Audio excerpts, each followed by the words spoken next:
David Licauco nahiyang magpa-picture kay Catherine Bernardo sa naganap na Bench Fashion Week, kabilang lamang ang kapamilya star na si Catherine Bernardo at kapuso actor na si David Licauco sa mga rumampa rito.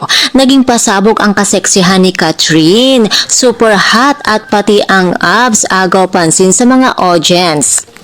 Bukod pa rito, naging usap-usapan din sa social media ang litrato nila ni David Licauco at Catherine Bernardo. Sa katunayan ay pinusuan ito ng kanilang mga fans. Ayon sa naging panayam kay David sa press con ng Sparkle Goes to Canada Tour, inamin ng aktor na big fan siya ni Catherine. Sa katunayan ay sinubaybayan daw nito lahat ng mga pelikula nila ni Daniel. Kaya naman masayang-masaya daw ito na makita ang aktres bilang isang fan. Ayon pa kay David, nahihiya pa nga daw itong magpa-picture sa dalaga. Madami daw kasing ibang nagpapapicture kay Catherine sa mga oras na iyon, kaya naman nagdadalawang isip ito kung makikipila pa ba siya para magpapicture dahil feeling daw ni David ay pagod na din si Catherine. Buti na lamang daw at naroon ang kanyang makeup artist at nag-request ito kung pwede silang picturean together.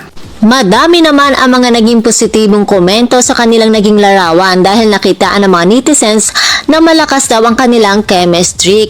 Sobrang lakas daw makahatak ng audience. Ayon pa sa iba, Chinito Boss meet Akikay na Pinay. Kaya naman ang tanungin si David kung game ba siya na makatrabaho si Catherine if ever na may offer. Of course, yes na yes agad ang sagot ng aktor. Dream come true daw ito para sa kanya kung sakaling makakasama niya si Catherine sa pelikula.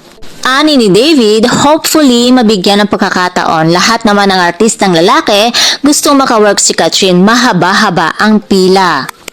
Tama si David, mahaba-haba talaga ang pila dahil matatandaan nga na nagpahayag na din ang mga ibang aktor na gusto makatrabaho si Catherine, gaya na lamang ni Alden Richards, Jericho Rosales, Piolo Pascual, Joshua Garcia, Albi Casino at marami pang iba.